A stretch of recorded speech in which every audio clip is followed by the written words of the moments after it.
I miss you, Mother. I heard from my aunt living in Yongil that you have become so sick that you cannot even swallow thin rice gruel. How could you take to your sickbed, Mother, when my family and I cannot even go to you? 5 years ago when we left home, you said, if we are all still living, I'm sure we will meet again. Don't worry about me and hurry. The son and daughter-in-law you raised so tenderly in your arms are now doing quite well. Remember your grandson Dongsu? You adored him 10 times as much as your own children and always ran around the neighborhood bragging that he was like a calf born in June. He has become a college student in Seoul now. Mother, I will never forget my last memory of you on the night we all left home, when you were trying hard to hold back your tears.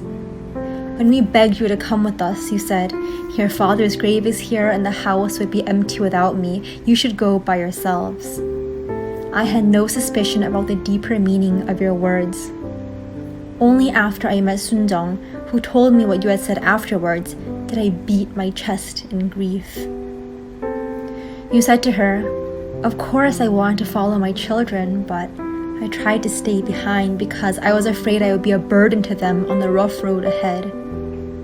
When we heard that, our family cried all night long, and I realized that this is what it feels like to have your heart ripped to pieces. To think that even after growing up in your arms and becoming a father myself, I had understood you so little. The guilt makes me feel as if my heart is going to burst. Mother, why didn't you come with us then? However difficult the journey, we wouldn't be feeling so unhappy if you could stand beside us today. Mother, you should have thought about how your son would feel whenever he thinks about you lying in an empty room without anyone to even hand you a bowl of water. Mother, do you remember Sunjung? She ran the pharmacy across the road, and you used to praise her son Namcheol for being so polite. After her husband passed away, she was forced to defect with Namcheol. Namcheol is still in China, but Sunjung managed to make it to Hanawan and move into a new apartment. However, Korean brokers from China came looking for her the next day. They threatened that if she didn't repay all the money she had used to come here from China, they wouldn't leave her son alone. Panicking, Sunjung scraped together all the resettlement money she received from the government and gave it to them, down to the very last coin. Within 1 week, her next-door neighbor told her about a restaurant where she would be able to work.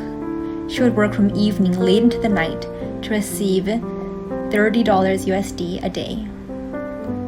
Thinking that at least she would be able to live, she boarded the bus the next day to find the restaurant she had worked at the day before. However, she lost her way and couldn't find the restaurant, so she spent the whole day wandering from house to house. Then she couldn't find her way home, so she asked strangers for directions and finally managed to reach her house by morning. When she opened the door and walked in, she burst into tears and sobbed aloud like a child. After that, she was able to grow a little calmer. Mother, you must get better, if only for our sake. The biggest blessing and greatest sign of your love for us would be for you to get up on your feet once more. Please get better so that we can meet again. From your son in Seoul, who loves you most dearly.